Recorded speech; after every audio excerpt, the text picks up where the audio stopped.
If you believe everything that's said in the media, the walls are closing in on Ruben Amorim, with reports suggesting that Ratcliffe is demanding a Champions League place finish this season. Will results at Chelsea, Brentford and Sunderland dictate Ruben Amorim's long-term future here at Manchester United? As ever, please get involved with your own opinions in the chat, because we will discuss them throughout today's video. I'm sensing fans are divided now. I can't see a lot of fans out there who are sat on the fence. You either think Ruben Amorim needs patience, he needs more time to get his system and start getting results, or fans out there have clearly just lost faith. Well, I think the only thing left for a small percentage of fans is hope. But I just look at the situation, the noise and everything out there. I have never, ever known a pile-on as much as this in such a short space of time at the start of a football season. I think when I look back, I think the patience from the club, from the fans, and all the noise what was there last year, we gave him a pass. But what we want now, we need a bounce. Ruben Amorim needs a bounce, a manager's bounce, and we've never seen that since he's got here. I think all the patience from the fans have just gone. In the Premier League, you look at the results and the games that we've actually lost. Is the criticism of Amorim justified, or is it too early? Have we still got to see in the next 3 to 5 games? No, I don't think the criticism, some of it isn't unfair. I think he's brought a lot of it on from himself. I expected Ruben Amorim, in the way he sort of like goes out there and presents himself, would have changed, especially with the change what's gone on in the summer. You look at like Carrington, £50 million spent on it, players moved out, the deadwood, all the noise, all the leaks and all that. I would have expected him to come out with his personality, confident and everything else like that, but he just seems to have changed and got worse, and fans now are just not accepting it. And I think the club have put more pressure on him, which is give the media talking about Champions League. We have to get a Champions League place. If that is true from Sir Jim Ratcliffe coming out and saying that, then... The Yorkshire Cowboy, I do want to read off your opinions today, so keep getting involved in the chat, because we do want to discuss them. Like I say, I think fans are divided when you look at our comment section over the last few videos, even fans that you speak to on a regular basis on a match day, or just friends in general. Like I say, I don't think anyone's sitting on the fence with this one. You're either Amorim in or you're Amorim out. The Yorkshire Cowboy, I can't get behind a manager so stubborn. Paul P says, teams are turning up and thinking an easy 3 points, lads. Neil says, is he not the worst manager in the league on points per game? Question mark. And, you know, that's what matters. Wins, your losses and your draws, and the points. If you're looking at that as it already is, even if you go back into last season, if you continue that road into the later parts of the season, you're looking at maybe relegation form. So things need to turn around very quickly, and they need to turn around quickly in the next 3 games, in my opinion. Look, facts are there, and he's right. Is this not the worst manager? Of course he's the worst manager. When you look at the games he's played, the games, what he's won, 8 games out of 31, that's not acceptable. You cannot have that stat again this year. He will not survive. He won't survive with 10 wins. So for me, you know, you look at it, the fans there are demanding wins, and this start to the season hasn't helped. I mean, if you look overall, getting beat by Arsenal, getting beat by City. Are they sackable offences to you? No, then for me, and I don't think any fans should look at it and say they're sackable offences. You know, you look at Fulham and you say to yourself, at the end, a draw was a fair result, and then you get 3 points. So what it is, it's not about with Ruben Amorim now. He's not going to change. It's all about results.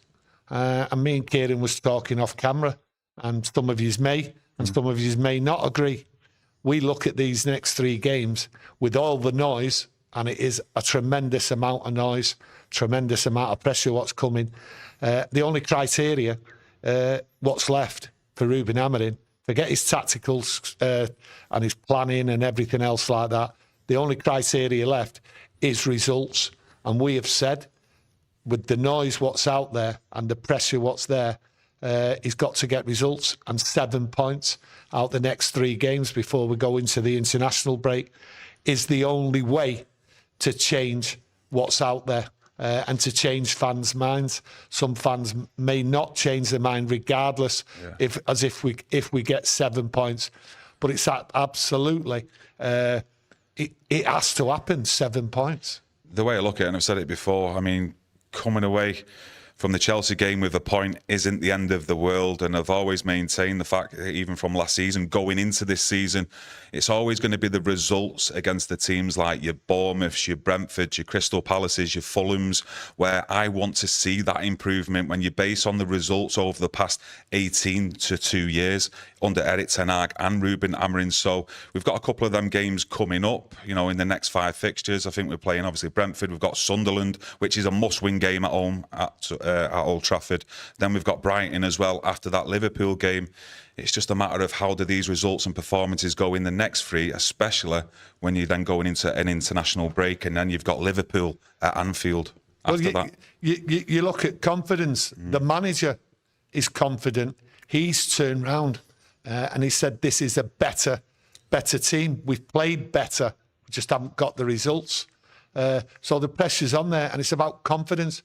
Once they get the points on the board, and if they get 7 points on the board, then the confidence will grow. If he's saying, if it's right what he's saying, that this is a better team than last year. And by rights, it should be a better team. I think we're all like, when you look at the games, sometimes you're looking at the game and you're thinking, yeah, that's all right. And then it sort of goes astray, and you look back at last year and it doesn't seem to have changed.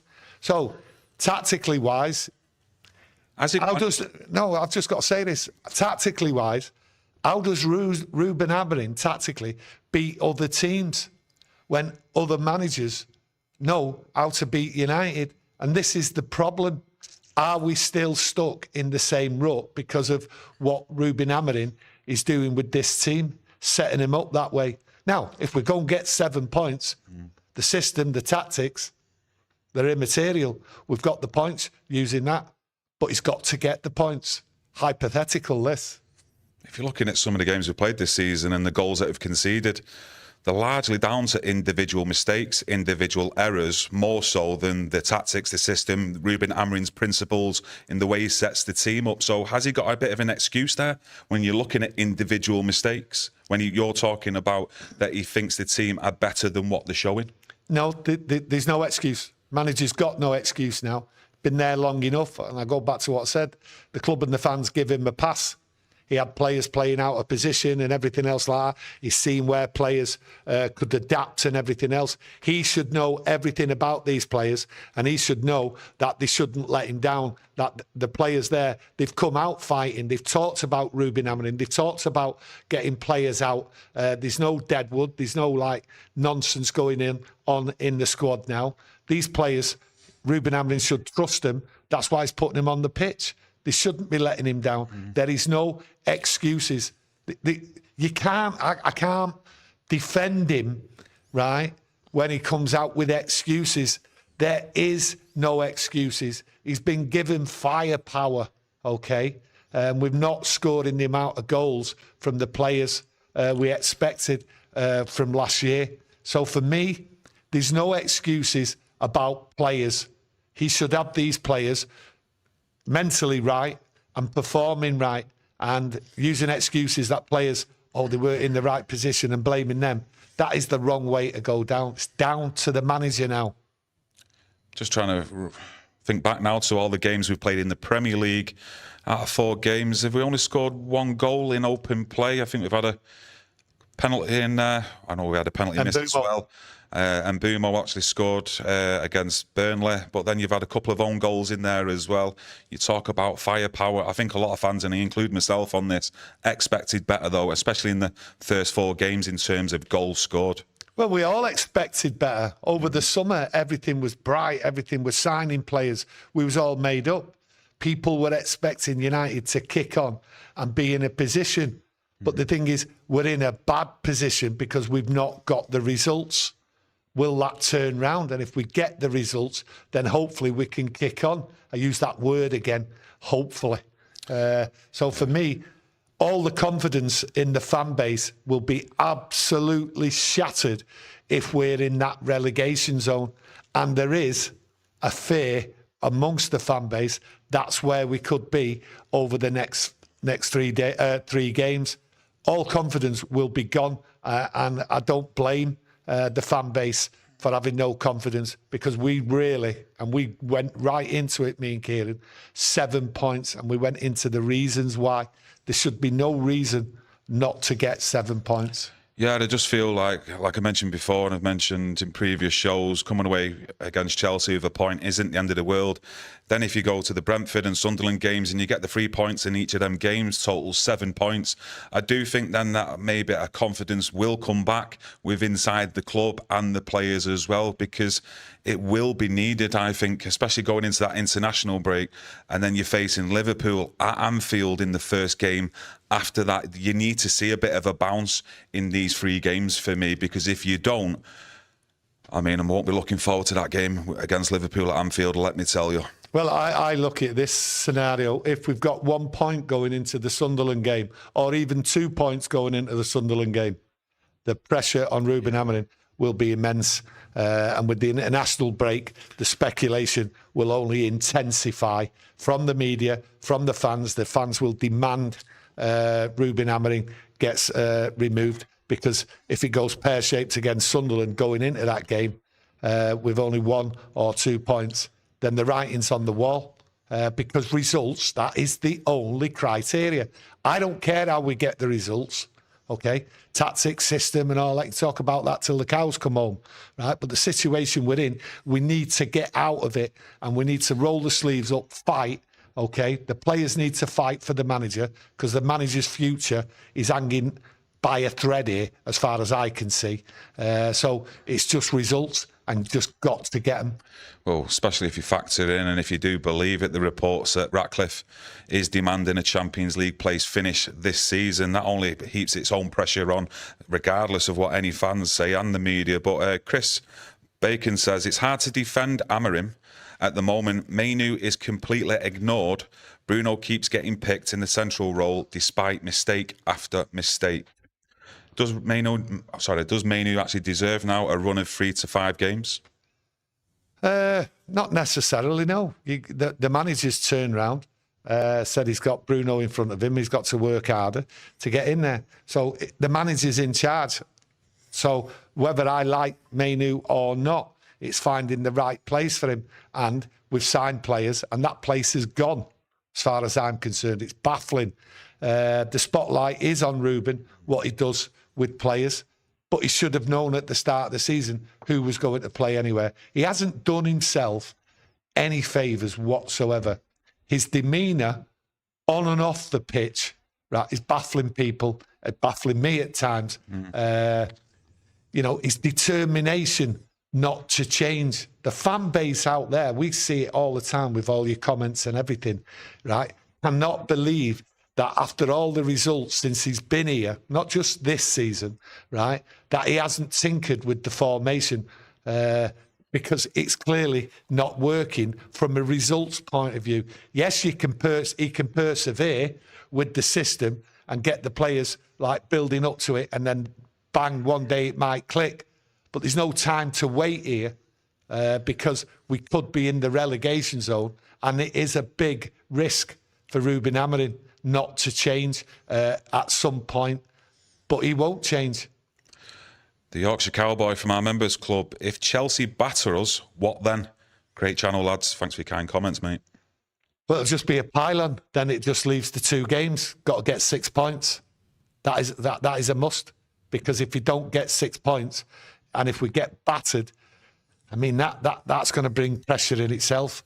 Chelsea, you look at Chelsea, away to Bayern Munich. You know, we've got the benefit of not being in Europe. He wanted that, Ruben Amorim. He's happy for that.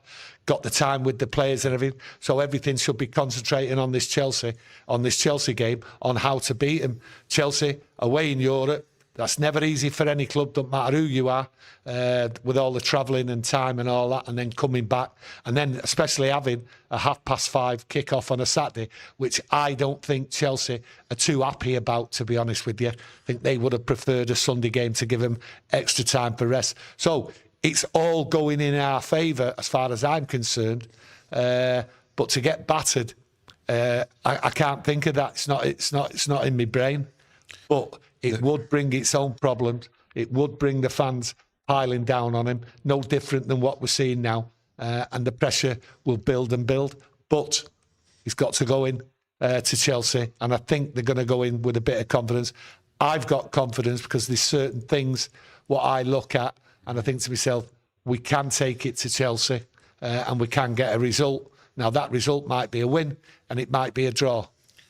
I mean, you've got to look at his comments as well the following week after that Grimsby defeat, when he was discussing about his post-match comments after that game, where he was mentioning, 1 minute I love my players, 1 minute I hate them, 1 minute I don't want to be around him, 1 minute I want to give love to my players. And to me, that does bring a little bit of, not stability, around the club and around the dressing room as well for me. I mean, you don't know what you then probably walking into then as a player with the manager then, surely, and what you're actually getting. Well, he hasn't done himself any favours, like I said, you know, with his comments and everything. They're getting more bizarre.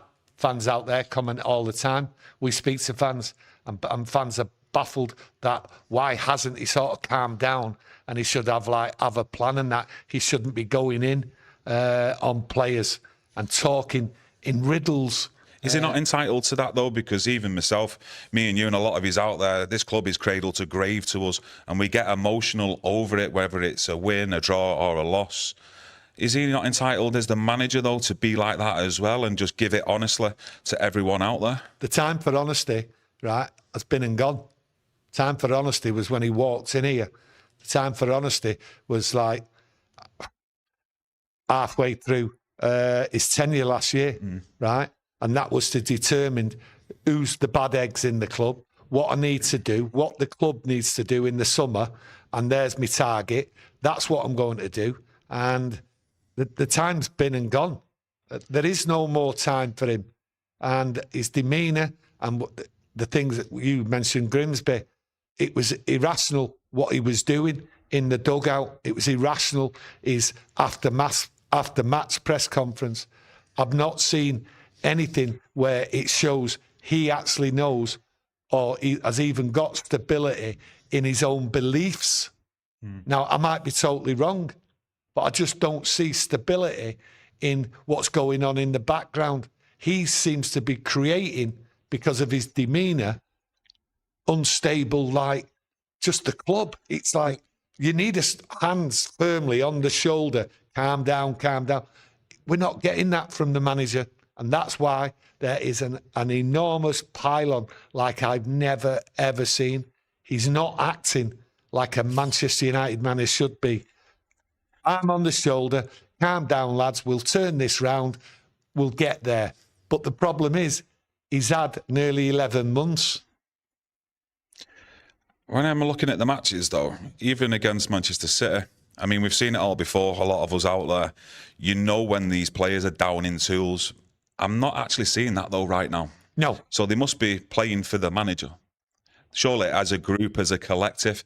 And it's just a case of some individuals out there on the pitch are just simply not good enough, not got the required quality to play the way Ruben Amorim wants. Is that an excuse? That might be true. That might be absolutely true, that some of these players can't play that system. But, as we heard Bruno Fernandes says, he's being let down. That's what he says, because he can't play two men in that midfield. They're basically wide open, which we've all said. So it's not about the ability, because I believe this is a good squad, and they really should be able to challenge further up the table. But I do feel that the system is letting them down. Facts are there in front of our eyes, 8 wins. No, facts are there, Kieran. I'm sorry. I've got to finish this. The facts are there. The system is letting down these players. They're being left with too much to do and not enough in the midfield to be able to provide backup for the defence and backup for the attack. they're too wide open. That system is stopping players getting on doing a job that they're capable of. Because Bruno Fernandes, I use him as an example, right, is in the wrong position. And that's the manager, and that's the tactics, and that's the system. And Bruno is basically, he's now talking out the thing that against worries, it. yeah. But it's not the only one, I don't think. Yeah, the way Bruno said it after the City game, he wasn't like using he or Amorim in them terms. He didn't have to. He was just talking about how Manchester City overloaded their midfield. And from a supporter point of view, surely the manager's seen that, and that's where he expect the manager to adapt Tactics. for at least 10 to 15 minutes to try and get Manchester United back on the front foot. But as we all know out there, he's stubborn and he's keeping to his way and his way only. I think what it is with the one thing that I am concerned about, though, and I have been concerned about even going back to last season, managers and players have come out after games saying they know how to play against Manchester United. So if Man United do keep hammering and we go into another January transfer window and next summer's transfer window and we get better players in, you know, is it going to improve much when you've got even players out there knowing how to play against us? The Grimsby manager said it. I mean, yeah, but that's one of the biggest like knives in the chest for me that I've heard since he's come in. Ruben Amorim, the Grimsby manager, knowing how to play and beat Manchester United. yeah, but it's listen. The players are there. I just look at Ruben Amorim and what it is. They play well for a certain amount of time, but what I feel is that when things are going wrong, the players aren't able to sort of like get back in the game quickly enough. And really, the manager on the sideline, he's sat in the dugout or he's squatting on, squatting down, and he's not like directing tactics. He's not changing it. He's leaving it to the players when they're clearly getting overloaded and that. But the manager's supposed to be there, changing things, encouraging, telling players what to do and everything else like that. He doesn't seem to be doing that. So that's going to be his downfall, and we're going to see that over the next 3 games. Yeah, like you're saying, you've seen it against City, you've seen it against Burnley and Fulham as well. Start off really bright, but what I just genuinely think it is the teams, and after 15, 20 minutes, then work us out. And then they know how to play in and around that midfield and get in behind our back three as well. It just takes a little bit of time for him to get that rhythm going like all teams do. Well, this will be the reason why Ruben Amorim, if he gets the sack, that's going to be one of the things highlighted, that is not capable of changing the team and the tactics during the game, and he's not helping the players. That's one of the reasons why. So it's a big worry for Ruben Amorim, and he has stated he's not going to change. So you've all got to sort of say, well, he's got to get the results or he's sacked. It's as simple as that, because it's staring us all in the face. His own words is condemning him if the results don't go right.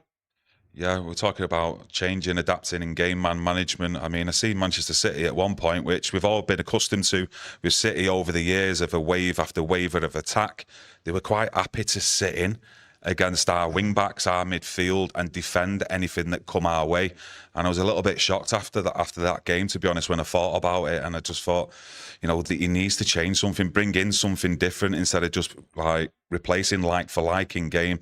I mean, one of the biggest ones was changing Yoro for Harry Maguire, then deciding to play a high line into their half. I mean, well, some of it just baffles me. Sorry to interrupt, but I've got to go into the chat. Vincent McDonald from our members club, thanks for your super chat. Cheers, pal. I honestly believe that our midfielders are not good enough for this system. The midfield is the engine of the team, and we have no engine at the moment. I do agree with that, mate, but Ruben Amorim himself needs to help himself by not sticking Bruno in there. Bruno is clearly better further forward in their number 10 positions.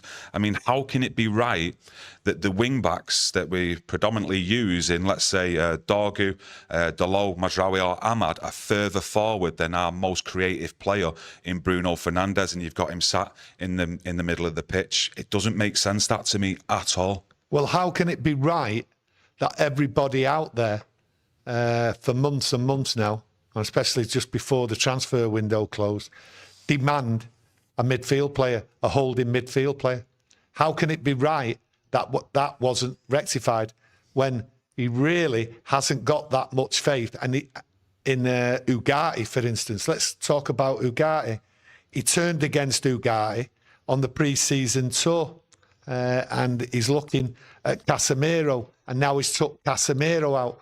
So he knew there was a problem. He wasn't happy with Ugarte. He can't be 100% happy with Casemiro, knowing that his legs have gone and he's never going to last the season, and with his struggles last year.